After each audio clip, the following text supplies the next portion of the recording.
David Rudder in the background as we are getting ready for our next conversation where we're talking election promises, misinformation and critical thought. Richard Solomon, the Managing Director of Development Consulting Center Limited, joins us this morning. Good morning and welcome. Very good morning to you. Good to be here. And let's have this conversation because ultimately out of this we hope that people start thinking a little more critically, perhaps not just taking things and running with it, but it is the road to election and we are headed to the Red House. How do you feel about the general atmosphere of the political season, climate, if you will? Yeah, there are a few things. I always wonder when I see these general elections, where's all this money coming from? And I say that against the background of all major political parties having promised us, campaign finance reform, when they get into office. But nobody has touched it. And I think that is necessary because, if you pay the piper, then somebody calls the tune. The other thing about this election, and I don't know that it's unlike others, is all the bacchanal. Yeah. I think we need to train our population to be less entertained by the bacchanal. That is a culture change. We are entertained by everything. Yeah, but you see, you don't run a country with bacchanal properly. So we can have our little pecan and so on, but some of that is rum shop talk. It's not. It doesn't benefit the nation in any way. So there's that. And then I think lastly, it's all the pipe dreams.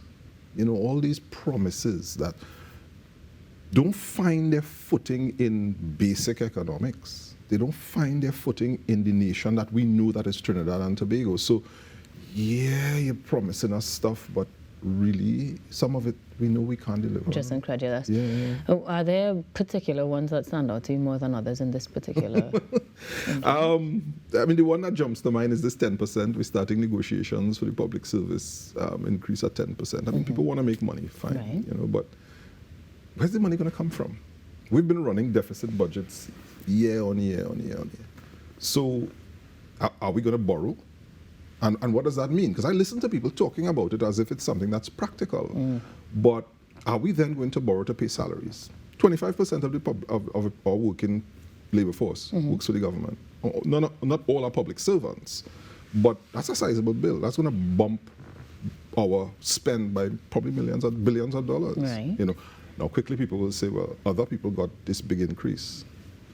It's really not similar. So are we going to start borrowing money? The equivalent would be you're borrowing money to pay your internet bill or you're borrowing money to pay your which isn't the best which is not the best idea as a nation. And I don't think any halfway responsible government, notice I said that, halfway would entertain that. At minimum. Despite whatever we say on the campaign hustings. Do you think that the populace has a clear understanding of how funds are derived altogether, not just for campaigns, but for those sorts of increases or proposals? I don't think most people pay attention. I think, it's like when I work with organizations, I've heard people say, well, the company making plenty money, so give us, and then there's a wish list. I remember being on an island, some in Eastern Caribbean, and saying to a group of people, well, let's break down the pie, because the numbers are published. Right. So let's put them up on a board and let's look at how the pie is cut up. And they themselves came to the conclusion, oh, okay. I don't think most people understand how this thing works. Everyone wants to make more money, and I always say, if you can make more money, then, make your money, boo-boo. But if it's not practical for the nation, then boo-boo, I'm sorry. That's a Cat Williams reference. And it is kind of comical the way that people go about the receiving of information as well. Right. I love that you underscored misinformation because, as I say, rum shot talk and casual conversation can be taken as gospel truth. So we also have to look at the opportunity to just, as you say, Google, research. A lot of the data is out there, and doesn't it then beg the question of why on earth would someone make such outlandish promises or statements to begin with? I think it has to do with people realizing, those people, and I call them misleaders, I'm on public record as saying that, those misleaders knowing that people will not check. When you make an incredulous statement like Trinidad and Tobago's economy is the 7th worst performing in the world, I don't even have to Google that. No, I don't have to Google it. Right. Because I know there are lots of economies that are in negative growth. So, and I know we grew by 1.6% last year. So it can't be that we are the 7th. Not matter. And not only that, but even our high school children are being taught to cite and reference. Where you get that from? A partner tell me. But I can't tell you who the partner is. Come on, and this is not a political statement I'm making now. This is deliberate, in my opinion, misleading, misinformation. Because when those kinds of individuals make those statements, they know better. It's not that they don't know better, but they say it because they know it will create a groundswell. It will get engagement. People will start to talk about it, and so you see how they think bad. You know. So the counter to that, we ultimately, of course, need to be more informed. We need to be more informed, but we have to wonder. You know, when you hear someone say something, so is that true? Does that have any merit? Let me check it. Regardless of which side of the fence you might be on, because now the fence has many sides. But wherever you find yourself, whatever your color is, you hear something, check it. Does that make sense? Does that have any real merit? And if it doesn't, then what's the agenda here? Well, you have explored some of the agendas, some of the, as you describe them, incredulous statements that we may have ignored, we may not have checked. Habitually, though, we're going to get a lot more of those. Right. We are constantly going to need to be checking things. How else do we approach this election season and critically approach it? So, I remember once a politician being on a stage, and he brought a goat onto this. I wasn't there. I saw it on television. He brought a goat onto the stage, and he was making a political point with this goat. And I said to myself, if I were in the audience, preferably I would have been in front, I would have gotten up and walked out. Right. To send a signal to say, this is what you think of us? You think so little of us that you would create this circus, and we should now respond to it and applaud the clowns? Because that's what you have turned yourself into. You've turned yourself into a clown. You've turned us into the audience in the circus. I think we need to have, I don't want to say a grain, but a good dose of mistrust when we hear those who have agendas. Listen, I get it. You want political office. Fine, no problem. You believe, hopefully, you can do a better job than whomever else. Right. No trouble. But this is a nation with an economy, with challenges. Let's treat with those issues.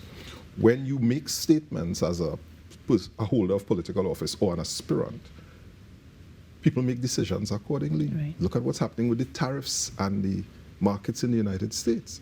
If you make a decision, you make a statement, then the market responds. We as a people have to test those things to see if they have any merit. And when you begin to see a pattern of misinformation coming out of certain places, it should tell you something about that space and the people who occupy that space.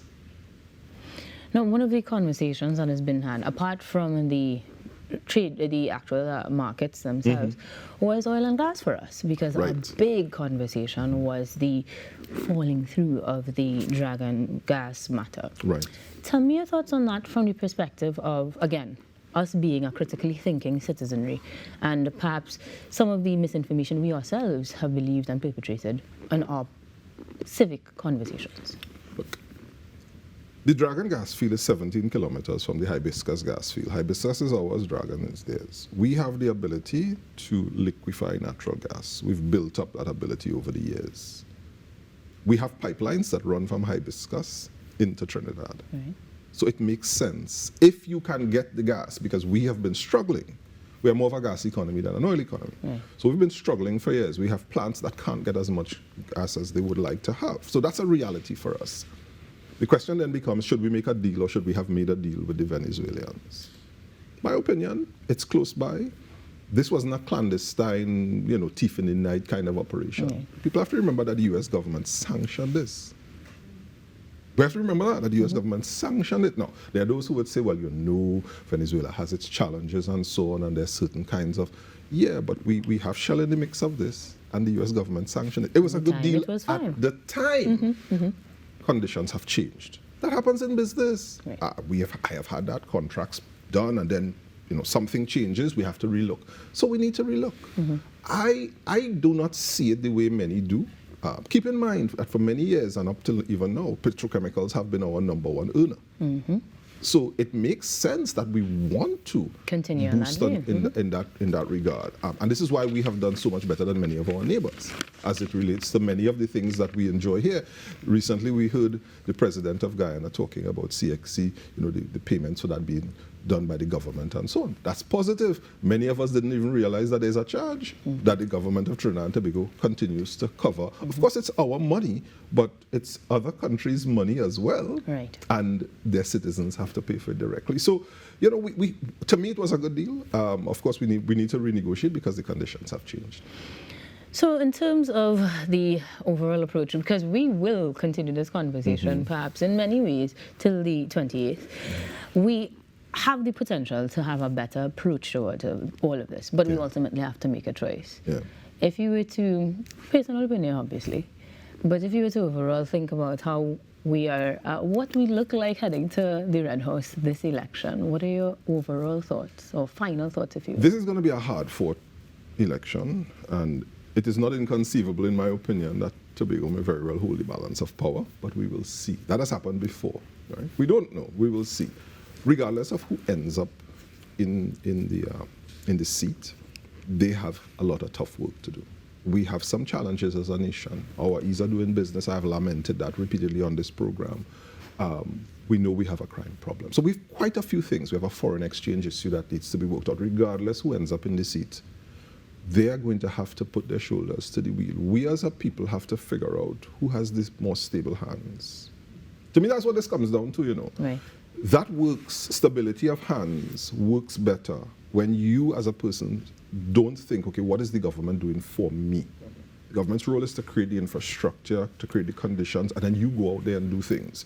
I'm never wondering what is the government doing for me. I've never wondered that. Even if I go back into my beginning work at 18 or something like that, I've never wondered that. Create the conditions, let me go out there and fight the world and see what I can make happen. And if we think like that, then the question of who has the more stable hands is the one that we have to answer. Because that is, what is this going to be? There's no well, pun intended, out there in any field that we can just go to and grab money. That's just not how it works, and nobody is afraid of this nation. Remember, we live in a world that doesn't need islands anymore. Well, I'm glad to be on this one. And I know you'll continue to be with us as we continue towards the Red House, but this discussion is just the start of things. Yeah. Of course, Richard Solomon joining us this morning in his capacity of Developing Consulting Limited Centers, Managing Director, and giving us some insight on how we could perhaps approach the route to election. Guys, we'll be back